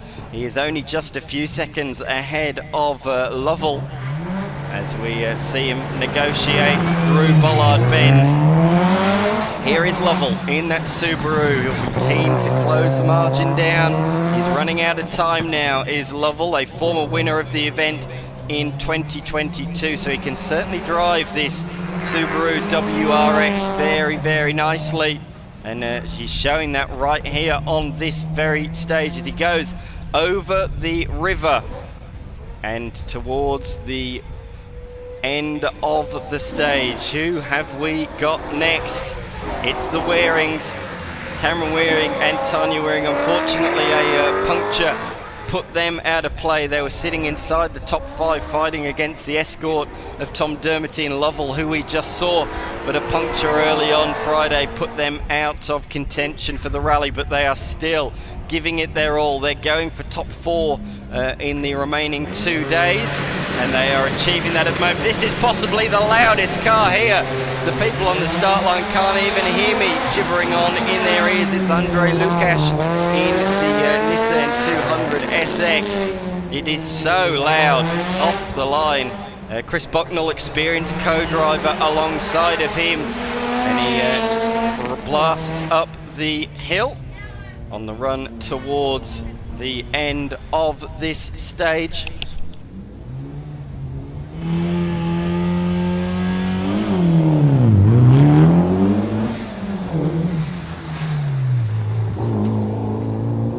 John Ireland is going up there now in his Mitsubishi Evo, a bit of a martini nod there as he flicks through the chicane, but great to see a little tribute livery on one of these competition class cars.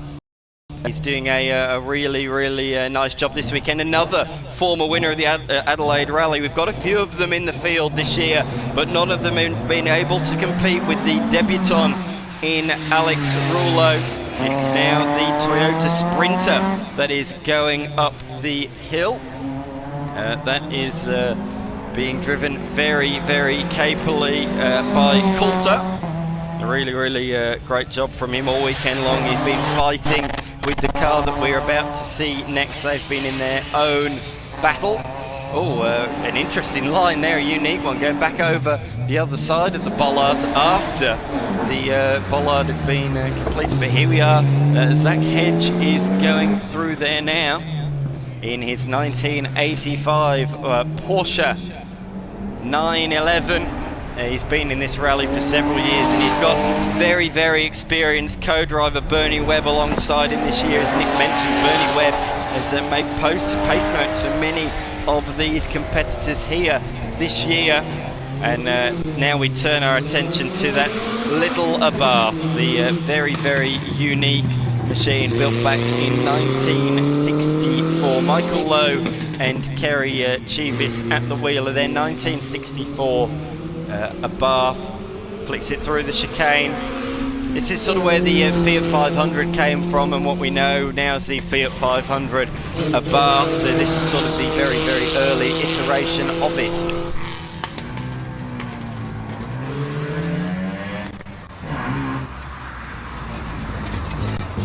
So that concludes the competition category. But remember, head on down to the Rymel Park to see proceedings end at the end of today, where the winner will be crowned. But Nick is heading down there to chat to a couple of the challenge competitors, and I think he's already spied a couple. But on the start line we have our current leaders in the challenge category, and they are about to take to this stage. I can see Nick is hovering around. He's spied Dodson in the Citroen. Going to see if we can grab a word with him. But in the meantime, we remain focused on the start line as we look at the Subaru Impreza led by Spry. Nick, you down there with Dodson in the Citroen C4. Dan, I'm down here with one of your favourite hot hatches from the event, the Citroen C4, and I want to talk to the guys who've been just holding their station all weekend. Fellas, how have you enjoyed the event? Yeah, we love it. This is our fourth time in challenge, so we keep coming back for more. Can't get enough. And the car seems to be a very reliable little car. I hope I don't put the mockers on it when I say that, but it looks to us to be a really reliable unit. Yeah, no, it's been doing well. We've been giving it hell, and it just keeps coming back for more, so that's how you got to drive it. That's good to hear. Now, you've still got a couple of stages to go. Are you just going to sort of nurse it home, or are you still going to have a crack? As soon as the stage starts, you got to have a crack. But you got to get it home, bring it home. That's what it's all about. Have you got another run through Macclesfield now? Yeah, we do. And what do you think of that stage? It's a good stage, really fast. You got to be on it. As long as it keeps the notes coming to me, we should be right. We've talked about the importance of pace notes and the rate they're delivered, and it's such an important part of rallying, isn't it? Absolutely, that's what makes it like a good team sport. You got to get that rhythm going. So yeah, it feels good when you get it right. All the best, fellas. Have a good run home. We'll see you for a beer at the end. Thank you very much, Nick, and thank you to those guys. Thank you very much. We are seeing the first challenge cars head up. We've just seen our leader, Man head up the hill. They're currently leading the class by over a minute ahead of the car that we're looking at on the screen, the Spry combination of in their 2003 Subaru WRX. Tony Spry and Lynette Spry. That was a really fast run. Here though is the Chem Block Tribute livery. It's the Ford Focus RS with Daniel Andrews behind the wheel. He's moved up from Spirit Tour this year where he drove another Focus RS, but this is properly spec. This is a real rally car, and he is taken to this category like a duck to water. He won the first stage of the event, and he's been up the front ever since. Currently in position number 3, moved up a place after Wheeler dropped by the wayside yesterday. But now we move on to Payne, the Payne combination. There's a few families that are in this particular category sharing the car. So, well, Brum Payne's been the driver throughout, Travis Payne alongside him, but as in they've been in the car together. So that's a great family atmosphere that we see. These guys are in position number 4, a couple of minutes behind the Andrews Focus that we saw. They're in a very lonely 4th position at the moment. This was the Evo that was inside the top 5 for, inside the top 3 I should say, for much of the weekend, but sadly a mechanical drama ending their day early yesterday. Great to see them back out there on the road, but they are at the tail of a very, very competitive challenge field this year. Swings it through the right and through the left as we look now at the person that Nick was just talking to in their Citroen C4 VTS. It's William Dodson and his co-driver Jason alongside him. One of my favourite cars in the event. They've been in this event now several years, and they're moving up year upon year inside the top 5 for much of this event, and that is where they are, in 5th position at the moment.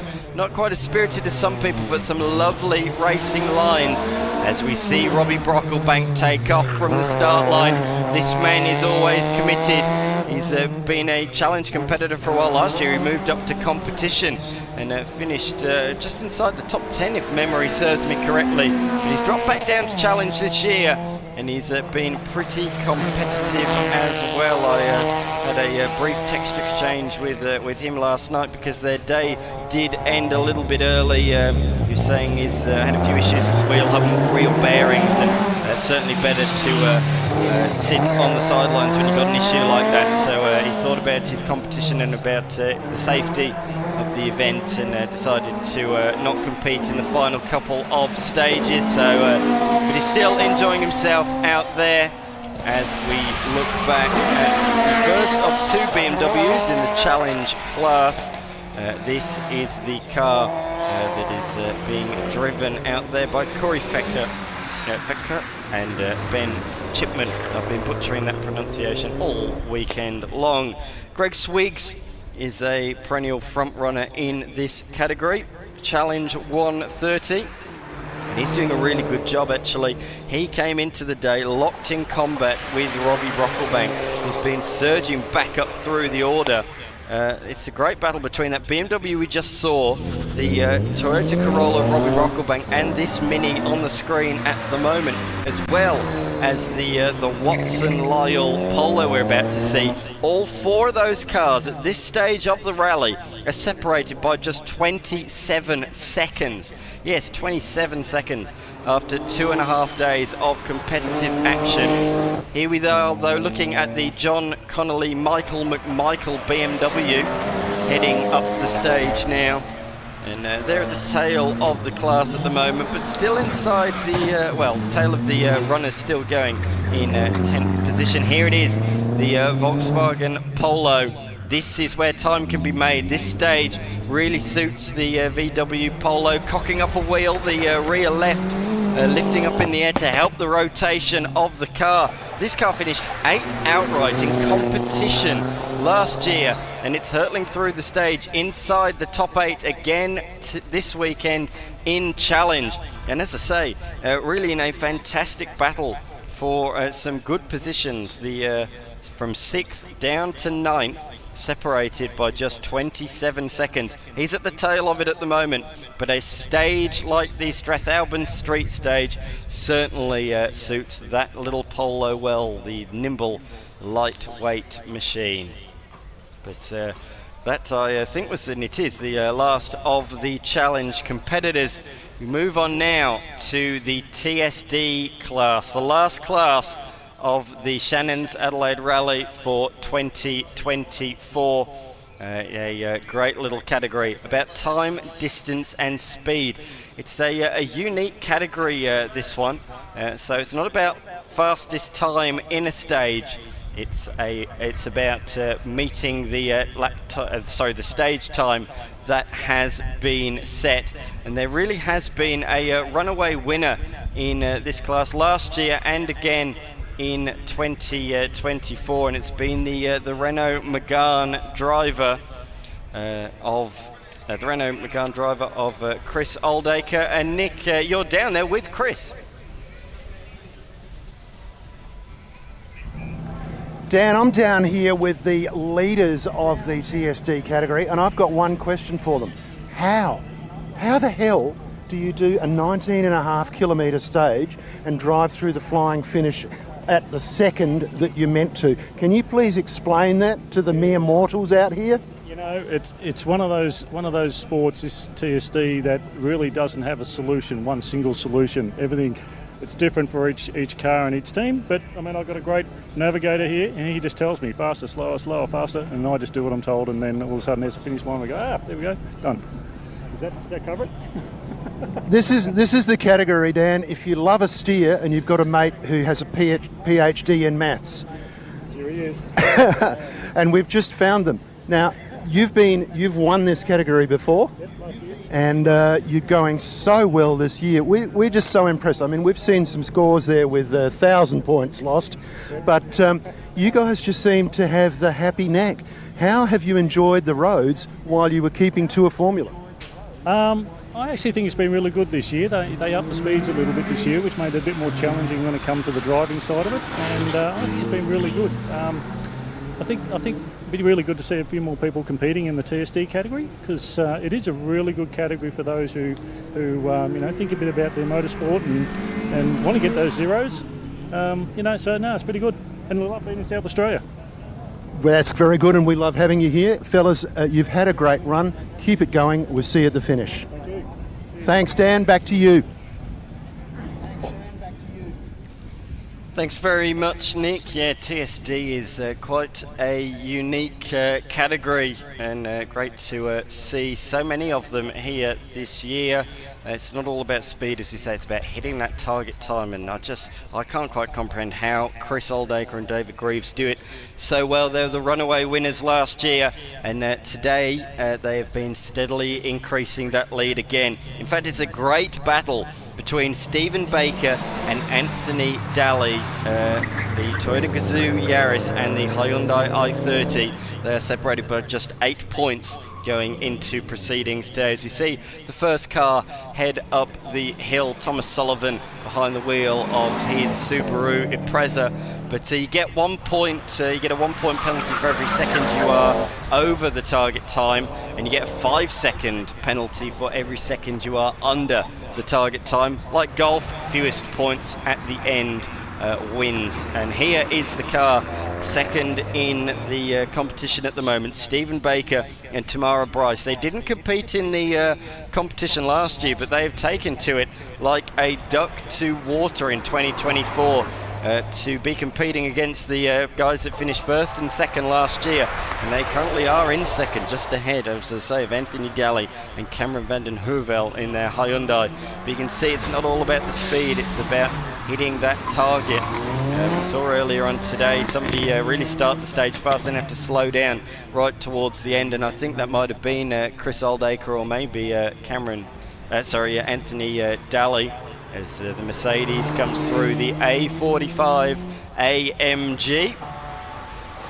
And the A45, a really popular machine, this one being driven by Michael George, not George Michael, unlike what some of our intralists say it is Michael George. But here is the man in second position, or the two gentlemen in second position, Anthony Daly and Cameron van den Heuvel, taking to the Strathalbyn stage. They look really fast early on in this stage. This looks like a really committed run, but as they come over the other side of the bridge, look at that. They have really slowed down. You've got a maximum speed of 120 and a minimum of 20 kilometers an hour, so you can't just blast through and then stop at the end before you roll across the line. You do have limitations, so he was certainly flying early on, but then really bringing it back at the end of the stage.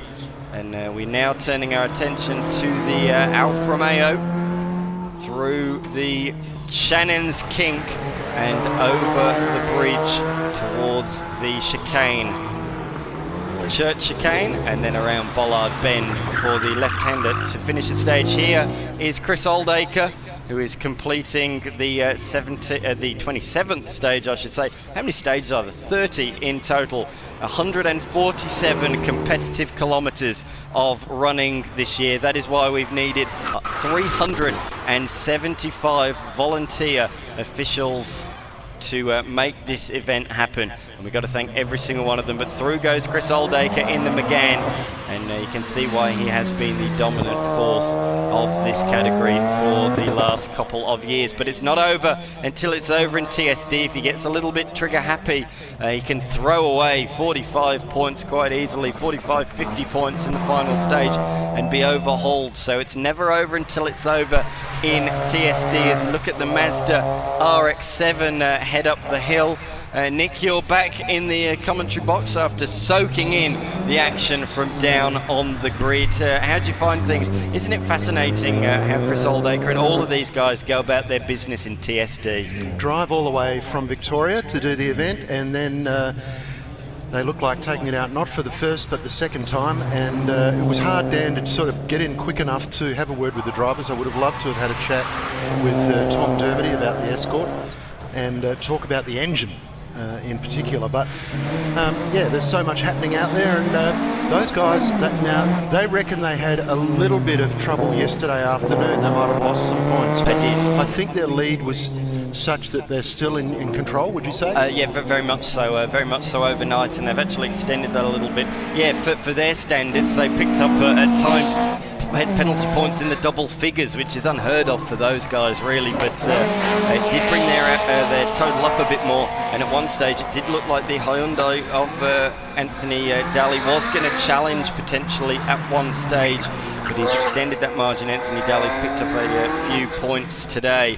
So I think their comments, Dan, actually confirmed what we've been saying about TSD, that it's addictive.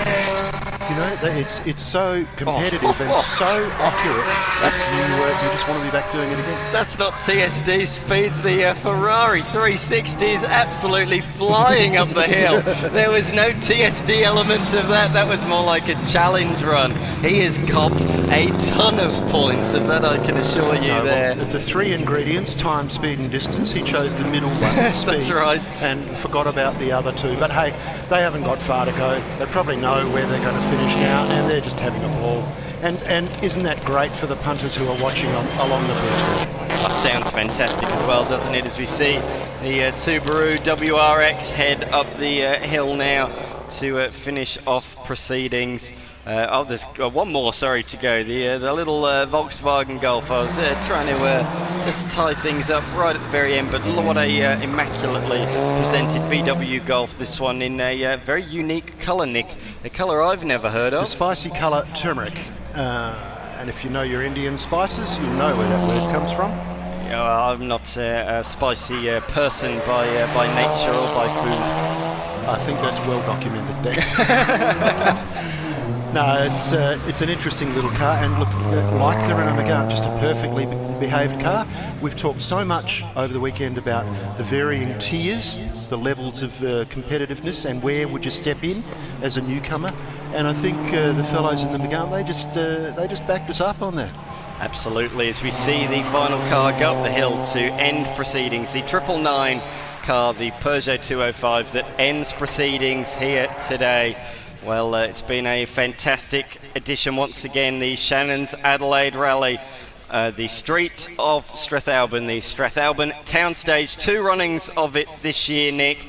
But we've got some big announcements. Tim Possingham, the event director, promised some big announcements on this event in the following days and weeks to come. He wouldn't even tell us what they were, but he's promised a great event in 2025. So make sure you stay abreast of all of the social media channels, the Facebook page, the Adelaide Rally Facebook, the Adelaide Rally Instagram page, as well as the website, the Adelaide Rally website. There's plenty of news to keep abreast of over the coming days and weeks.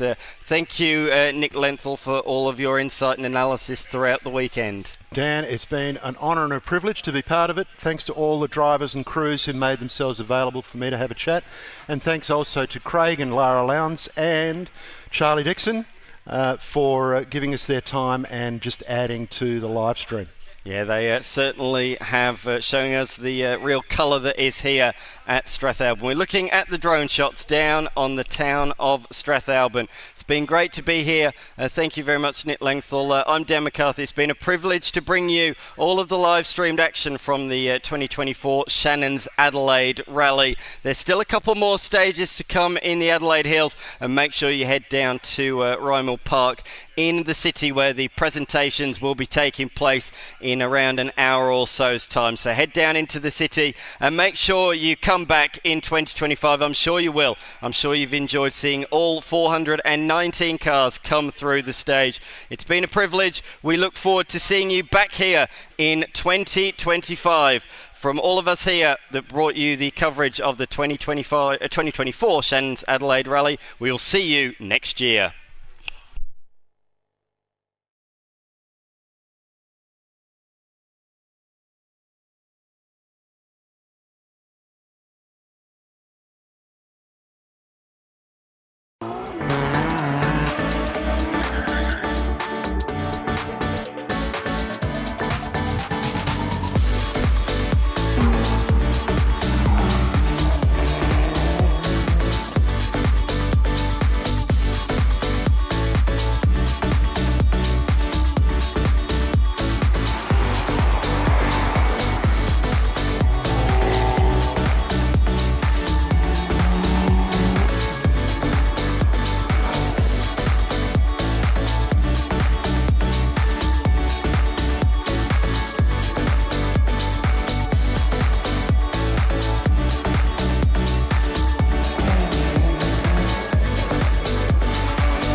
Thank you.